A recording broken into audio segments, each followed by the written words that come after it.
Good morning, goeiemorgen. And to our Capetanian viewers away, Sean, De Lange, especially you, away. Guys and girls, this morning, it's my pleasure to talk to you a bit all the way from Welcome Bay. As you've seen there outside, the outside view you have now, it's a bit raining this morning. It started about half an hour ago, and we have a bit of light rain over the Bay of Plenty today, and I think it will clear up a bit later. Presumably the smoke from Australia has reached us all the way in New Zealand, so some of the clouds up there could even be fog from Australia. But that's typical Australians, sending us everything that's not working that side. So on that positive note, let's start this morning. My name is Viljoen from Welcome Bay in Tauranga. I'm a financial advisor, so I'm not an immigration advisor. I'm not allowed to give any immigration advice this morning, but I'm going to give you a few tips and tricks, and I want to tell you one or two things that I picked up this week. One of the things that I picked up was, and I want to call it the best Facebook comment of the week, and that goes to Alex Delport. Alex wrote roughly about, I often see good posts about immigration, especially in groups like these. He doesn't want to create negativity, but he says, he went to his grandparents' day for the young kid, and it was tough to explain to the kid that there won't be any grandparents there, and it also pulls at the heartstrings. Some people are lucky enough to make new friends, become family, both young and old. This has not been our experience. A few rare times we felt just maybe we had found our friend family. We sadly realized yet again it was not to be. It's lonely for our immigrant children. They leave grandparents behind, aunts, uncles, cousins, even some parents and brothers. And this morning I gotta say, I've left two grandchildren back in South Africa, and there's not a day that goes by that I don't miss them. I do not miss the brides. I don't miss the South African beaches. Our beaches are much more beautiful here and much safer. I do not miss a lot of things from South Africa, but I do miss my grandchildren. If there's anything, if you do understand that there is stuff that you are going to miss in New Zealand, and one of them could probably be your closest friends and your closest family. You won't really miss a lot about the other stuff, except if you were the big game hunter. We don't have elephants and lions that we can kill this side, but we do have deer and goats and that type of things that are available for shooting if you are a hunter. On the other side, being a fisherman, you have just about the same amount of fish that you can catch here than in South Africa. So not a lot of the stuff that you leave behind, or that you come back to the part that you are going to miss. So for me, the biggest thing I am missing, and I'll be quite honest about that, is my grandchildren, and then my children as well, but they do come second. To be quite frank, I think some of them are looking here this morning. So if you want to become first, bring my grandchildren to New Zealand, and that we equal again. Then the worst Facebook comment of the month probably was also on our side. I'm not going to call her, but she said, "So ek is vandag 'n landsverrader genoem omdat ek South Africa verlaat vir New Zealand." In English it was said that basically she was called a traitor for leaving to New Zealand. And sadly enough, it does happen. It did happen with me as well. Some family member called me a traitor. I just let it go. There was nothing that I could tell them. To be quite frank, people are going to call you probably worse things than even traitor. Those are the people that cannot leave South Africa. People can leave South Africa, and some people cannot leave South Africa. Some people cannot leave South Africa because of the fact that the education is not good enough, or they don't have the right stuff to move over, or that their heart is not right. And especially these people whose heart is not right, those people who tell you there's nothing wrong in South Africa. Last night I spoke to a lady in South Africa. She said their business is keeping us there, and we were hijacked 4 months ago. No business will keep me in South Africa if I was hijacked 4 months ago. Let's be quite frank about that. Then the discussion this morning, on that note, let me not get too over enthusiastic about hijackings, that other stuff. That's part of South Africa, not part of New Zealand. I was asked the top 10 places to visit in New Zealand. I think I'm not going to keep counting for each 10 places, but let's go for a few places to visit. I think if you want to visit New Zealand, you need to visit Auckland. It's the city.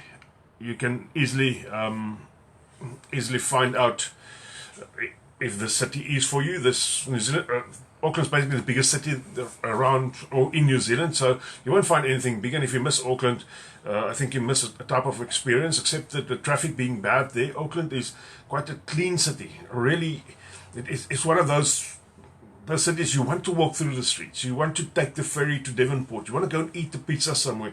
And tonight you want to walk through the streets again. You want to see how it feels to be safe in a city. In South Africa, I never went out at night into any of the cities there. Why should I even think about this? But Auckland's just different. Auckland is one of those multicultural places where you walk down the street, people from all over the nation, not all over the country, all over the nations of the world is there gathered together. And you hear from Afrikaans, Chinese, Japanese, and even languages you never realize what they are saying to you, but that is Auckland. Then another top 10 place to visit probably would be Tauranga. I would think Tauranga would be one of the places. There's something like Hamilton Gardens. The Hamilton Botanical Gardens is a place to visit. Down south in the Southern Island, there's a lot of places to visit that's still on my bucket list that I haven't seen yet. So that is something that I want to go and do that side, and I think we'll make a massive video once we are there. What other top 10 places are around here? From Auckland, if you go up topwards towards Cape Ringa, it's a bit more rural, a bit more Marlborough Man type of country there, but a lot of stuff to see there. Then a few things to see in New Zealand, like the black beaches, not Durban Beach, the black beaches, the sand is black there. It's just on the one side that the sand is black, and that's from the volcanic ash that over the years came onto the beach. A word of warning there, if you're going there in the day, watch out, your feet will burn on those black sand. It becomes very, very hot. Top 10 places, other top 10 places to see. I think any waterfall around New Zealand is a place to see. There's so many of them down Karangake Gorge. It's a gorge near Tauranga. It's also something great to see. We drove to Napier the other day, and I think the place called it Tawata Peak or something like that. Massive view you've got over the whole of the Napier area, Hastings area. Really lovely. Something to see that as well. There's so many places around here that could fit in the top 10, depending on what you are for.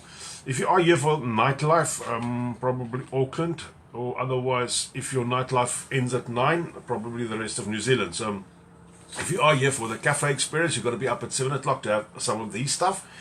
Otherwise, at 3 o'clock, most of the cafes in New Zealand close down. So you can't really put all the cafes on the top 10 spots, but cafes around here, or coffee shops, as you in South Africa know them, is quite a decent thing. It's not as glamorous as the South African ones, but you get good coffee there and you get good things to eat there as well. I see somebody commented here, the Redwood Forest, the geysers in Taupo. I would say the whole of Rotorua is something to see and to smell, because Rotorua is one of those places where you can smell that. Then you can go up to Huka Falls. When I'm saying smell that, they got the sulfur out of the earth coming from all the volcanic activity around there. Data Deers coming with Tomata Peak. Yep, that's the one I was thinking of. So not Tatawa Peak, but and that's one of my pet hates is all these names in New Zealand, but I'm getting used to them, and I'm getting the right pronunciation at the end of the day. Huka Falls, Taupo Lake, going the Great Desert Road. If you go in winter, Whakapapa, where all the snow is, Awakuni, just a beautiful little town. Probably could be somewhere in Switzerland as well if you are there. What else is great here? All the islands. If you go up to Paia, Bay of Islands, now that is something to see. It's something out of this world. I actually want to go back there in January or perhaps even February just to go and have a look at that. Yep, the area comes with Bay of Islands, Queenstown, Milford Sound. Yeah, tons of places that can fill in the top 20 or top 10. We can actually do a top 100 in New Zealand to see, or must-sees. Then Quentin Steinman asked about Kiwisaver. Kiwisaver is very easy. 3 ways to get it. You got to be a citizen, or you got to be a resident. You cannot be on a work visa. Very easy. Roughly for every $100 per month you put down, the government will give you once a year an amount of roughly about $521 into that. So if you put in $1,200 over the year period, the government will mark a loss there and give you some bucks back in your Kiwisaver. So that's a very nice thing. Kiwisaver is a very non-complex type of investing. If you think South African investments, places like Stanlib, Allen Gray, Old Mutual, Liberty Life, Sanlam, those guys, amongst them I think there's about 2,000 different funds you can invest in. In New Zealand, most of the Kiwisaver companies has got 3 funds. 3. That's that. So not difficult to invest into that. That's where we also come in, and we can help you with that. Shirley says hiking in New Zealand. Probably the 10 best hikes to add to New Zealand. Hiking in New Zealand is also called tramping, and for the guys that likes the glamping side of things, there is presumably a few glamping places in New Zealand as well, where that's where you walk and tonight you go to sleep in a hotel. So, but hiking is big in New Zealand. There's tons of places to walk. I would just think if you're going for a walk and you've got animals, just make sure that where you are walking, you are allowed to have your dogs. Not a lot of people go around with their cats, but there are some people going around with their cats. But check, a lot of places do not allow dogs, and that is purely because that is what they call virgin forest, where kiwis may breed, and they're afraid that the dogs will catch the kiwi. So, on the other side, Sean asked about bringing tools to New Zealand. Tools in New Zealand is quite expensive. We actually tried to make a video the other day on food in New Zealand, and we were in Pack and Save busy filming when they nearly escorted us out there. Young guy stopped us and said, "We're not allowed to film in the store." So, but yeah, bring your tools. If you've got tools, just clean them up. Don't bring all the rusty stuff, but bring all the tools you can. And even if you want to buy some new ones, slip them in there, bring that as well. And Crystal asked something, mountain biking. I don't know about races for that. I would believe they would be. New Zealanders are a very sport happy, sport crazy country. So for mountain biking probably would be a lot of races as well. But there's a lot of tracks, especially Rotorua has got tons of tracks to go down with your mountain bike, down from the top of that hill all the way through the redwoods. Heaps of tracks around there. I'm just thinking about Oropi around the corner from me. There's also a few tracks down there. Then if you are into biking, but not so much mountain biking, but a bit of off-road biking where you just go on a gravel road, there's a massive trail all the way from Waihi Beach all the way down to Thames in the Coromandel, and then back to a little town. It's something like 45 kilometers you can travel with your bike up and down there. So that's also something that we are going to bring you some feedback on as soon as all of this bit of rain that we have here today. And now it's not raining every day. We had not a lot of rain the past 2 days, so today's rain is actually quite good. On the other side, Tom Morton says about van life and bus life. This is something I have to look in still. I haven't done a lot of how can I say? I don't have a lot of experience in that, but I'm looking at buying a camper van in the long run. There's a reason why. Everywhere in New Zealand you go, there is what they call freedom parking spots. This is spots where you can go tonight and you park your camper van. You can basically stay there for 3 days. There's not showers there. There's not toilets there, but all the camper vans and so on normally have got toilets in, and they do have showers in. Even people take what you remember as the E20, the Toyota taxi in South Africa. They use that. They put a small porta potty in there, and they got an outside shower for those that do shower. And they use that as their camper van, and they park on this spots for 3 days, and thereafter they move on to the next spot. Now in Tauranga there's heaps of these spots, and everywhere throughout the country there's heaps of these spots, and you won't believe how many camper vans per night is parked on these spots. Normally a spot has got about 3, sometimes 4 places where you can park. they sometimes fit even 6 camper vans in there, just right next to each other. So I think if the guy in the first camper van, if he farts a bit, that could probably disturb the whole camp there. But camping grounds also not that bad. We are going camping on the 7th of December, myself and a friend, and I'll give you some feedback on what the camping is all about in New Zealand thereafter. I bought myself one of these swags, as they call it, from Australia, in lack of buying a tent, because I didn't want to buy a tent and put the whole tent up only for myself. So we'll see how that goes. Winston May said, workplace bullying. Met some suffers at Brian. One of the wives had a constant bullying problem and so forth. Workplace bullying do happen in New Zealand, but it's all up to yourself. I think you should probably take it in your stride, and if you complain about this, something will happen about this. Then Sean again, the risk of doing everything yourself and not using an agent causing 90,000. Not using an agent, because 90,000 is a lot of money. Sean says using an agent would cost him 90,000 rand, but the other thing, as he also says, but it would secure me in New Zealand, and then it's worth it. So getting to New Zealand and the cost is 90,000 rand or $9,000 for an agent, I don't think that money is even worthwhile calling it out. I think it's worth it. I think totally it's worth it. If it wasn't for my agent that I used, I probably wouldn't have been in New Zealand, to be quite frank about that. I'm not even going to the new people on the group.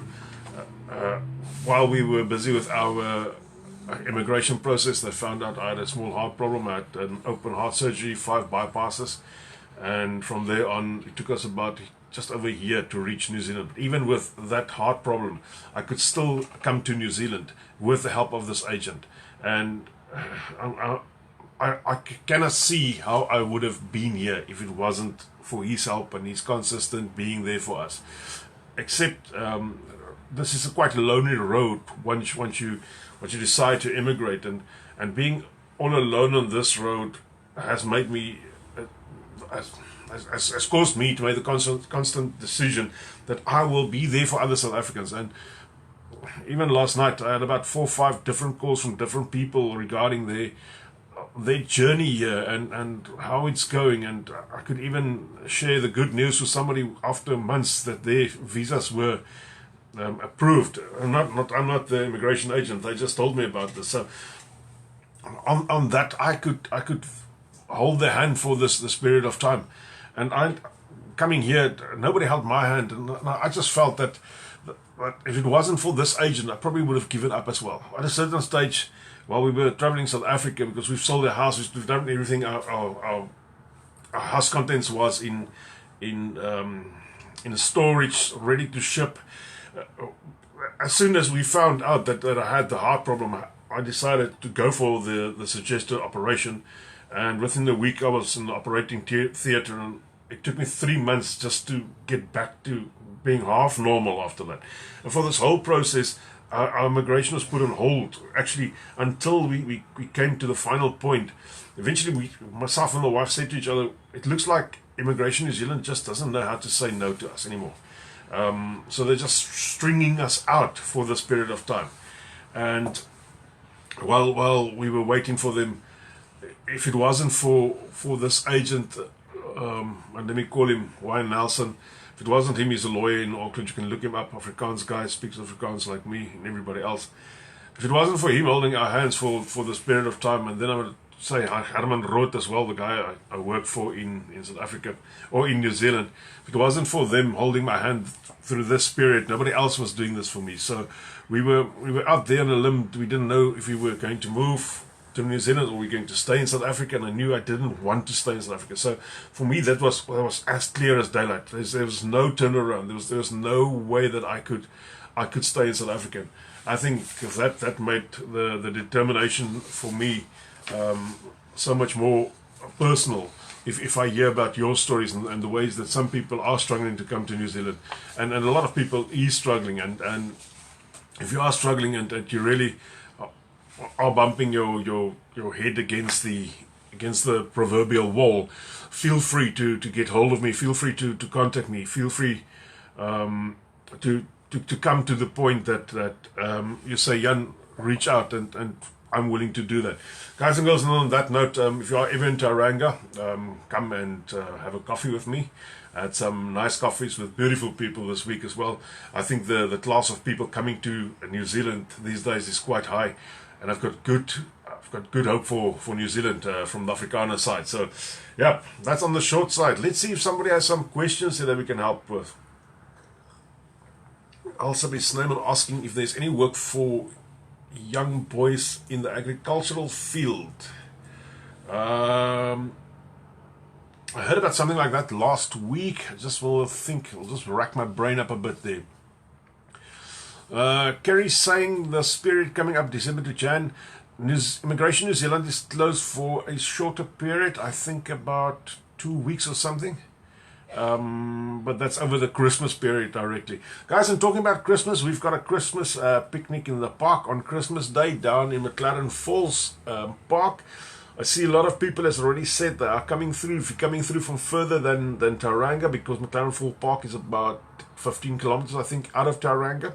It's a beautiful park. We've got a massive spot that we are going to reserve there early that morning. For us, there will be one of these New Zealand gas braais that they erect all over when we have too much tax money here. If you want to bring something to braai, you can braai on that. Just bring a piece of foil to put over that braais there. Or as the New Zealand call them, barbecues. So that's on the one side. Join us for that Christmas dinner, and then as soon as we've got the final venue, there's going to be some fireworks on. I know fireworks, but there's going to be some fireworks and a live band again. Old Year's Eve, we'll give you that venue as well. We're going to go there in mass as well. So I hope most of you that can join us will join us on that stage.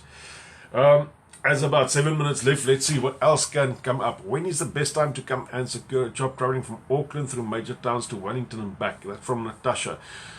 Natasha, the best time to come to New Zealand probably is in December and January.